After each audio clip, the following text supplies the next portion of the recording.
आजकल पटना के राजनीतिक गलियारे में एक हवन, एक यज्ञ बहुत ही चर्चा का विषय बना हुआ है। वो है शत्रु संहार यज्ञ, या कह लीजिए शत्रु संहार हवन। अब ये हवन कैसे होता है और कौन करवाना चाह रहा है, तो इसके बारे में जो बातें निकल करके आ रही है वो यही है कि जब भी इस तरीके से आरजेडी को नुकसान होता है या लालू यादव के परिवार पर कोई खतरा उमड़ता है, उभरता है, तो लालू यादव ये शत्रु संहार यज्ञ कराते हुए नजर आते हैं। तो क्या इस बार लालू यादव अपने महुआ बाग वाले बंगला को बचाना चाहते हैं, या क्या जिस तरीके से बहुत बुरी तरीके से हारे हैं लालू यादव, उसके लिए शत्रु संहार यज्ञ करवाएंगे? क्योंकि छन छन के खबर आ रही है कि कुछ अनुष्ठान भी चल रहा है। क्या अनुष्ठान चल रहा है, क्या हो रहा है, अभी तक तो खुलासा बहुत ज़्यादा नहीं हो पाया है, लेकिन कुछ ना कुछ तो हो रहा है। और वो सब कुछ है अपनी राजनीतिक विरासत को बचाने के लिए, अपने जो संपत्ति है उसको बचाने के लिए, पूरे तरीके से संकट से उबरने के लिए कुछ ना कुछ तो चीज़ें पक रही है, कोई ना कोई खिचड़ी तो पक रही है। तो क्या क्या है और क्यों क्यों हो रहा है, कैसे कैसे हो रहा है, इसके बारे में जानेंगे आज के इस वीडियो में।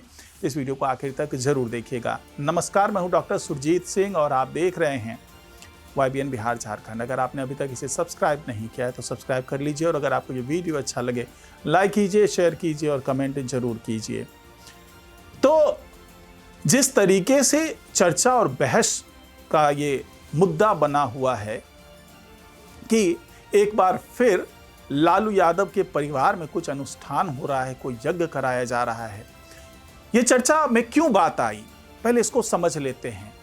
क्योंकि अगर इसका संदर्भ हम पुरानी घटनाओं से लें तो हमें थोड़ा पीछे जाना पड़ेगा।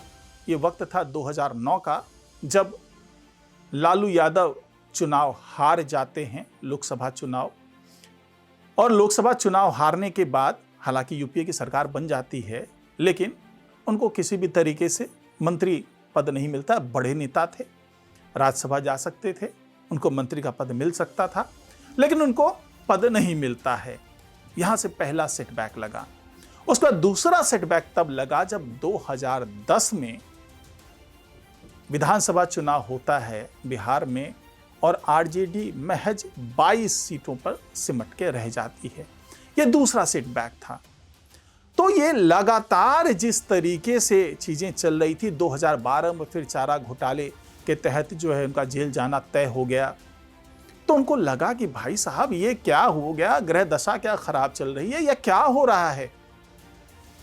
तब जब कुछ भी नहीं सूझा तो लालू यादव पहुंचते हैं मिर्जापुर विंध्याचल शक्तिपीठ पे, और वहां पर जो शक्ति त्रिकोण के पास में बना हुआ है औघड़ बाबा का जो स्थान है, पगला बाबा भी कहते हैं कुछ लोग, घोड़ी बाबा भी कहते हैं, तो वहां पर लालू यादव शत्रु संहार यज्ञ करवाते हैं।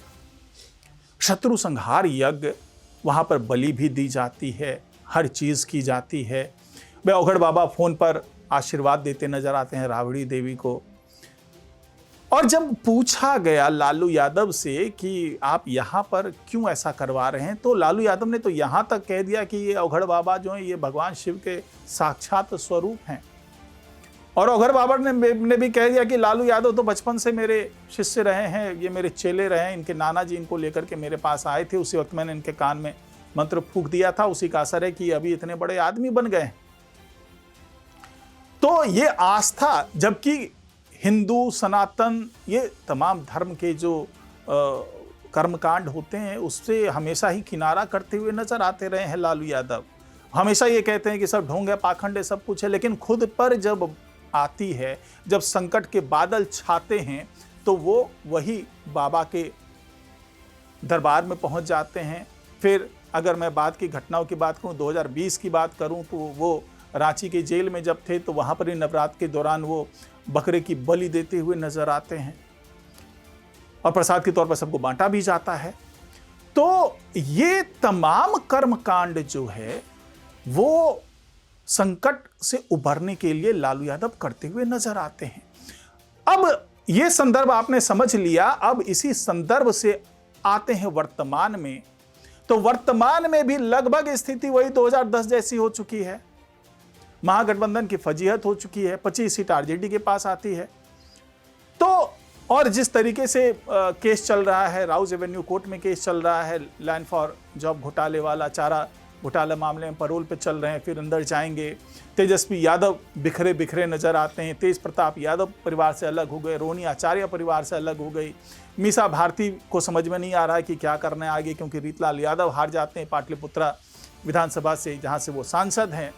तो कुल मिलाकर के जिस तरीके से जनाधार खिसकता हुआ नजर आ रहा है और जिस तरीके से इनके महुआ बाग वाले बंगले पर भी संकट के बादल छाने लगे हैं, यानी कि सम्राट चौधरी के बुलडोजर की आहट सुनाई देने लगी है, तो ऐसी स्थिति में जब ये खबर निकल करके आती है कि लालू यादव कुछ दिनों से नजर नहीं आ रहे हैं या फिर राबड़ी देवी कुछ अनुष्ठान करती हुई नजर आ रही हैं, तो उससे अब ये कयास लगाए जाने लगे हैं कि क्या एक बार फिर ये टोना टोटका कह लीजिए या फिर शत्रु संहार यज्ञ कह लीजिए या फिर वो तमाम अनुष्ठान और विधि करके तंत्र मंत्र का सहारा लेकर के क्या वापस से लालू यादव ये मानकर बैठे हैं कि उनकी वापसी हो जाएगी। हालांकि उनकी वापसी तो क्या होगी, कम से कम ये मान के चल रहे हैं कि उनके बेटों के बीच में सुलह हो जाए, उनका परिवार एकजुट हो जाए, जो राजनीतिक विरासत उन्होंने तेजस्वी यादव को सौंपी है उसको वो आगे लेकर के बढ़ पाएँ,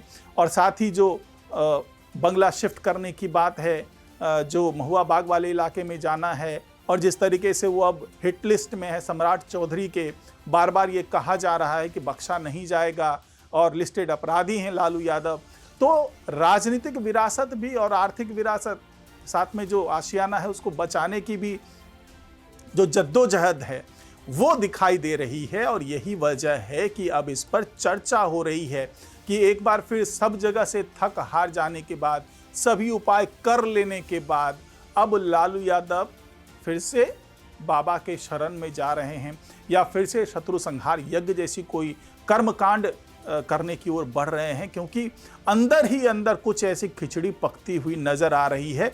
ये आने वाले दिनों में हो सकता है इसका खुलासा भी हो जाए, लेकिन फिलहाल तो चर्चा यही है कि एक बार फिर से टोना टोटका कर्मकांड करके लालू यादव अपनी खोई हुई विरासत को एक बार फिर से पाने की कोशिश में जुटे हुए हैं। अब ये कर्मकांड कितना फ़ायदा करता है, क्या वाकई जो इन टोने टोटके पर विश्वास नहीं करने वाले लालू यादव हैं वो एक बार फिर उसी रूप में नज़र आएंगे, या फिर फिलहाल इसको अफवाह ही माना जाए, क्योंकि अंदर की खबर है, जब तक इसकी पुष्टि ना हो जाए तब तक इसे अफवाह ही माना जाएगा। लेकिन पुराने संदर्भ को देखें तो ऐसा होना कोई बड़ी बात भी नहीं है।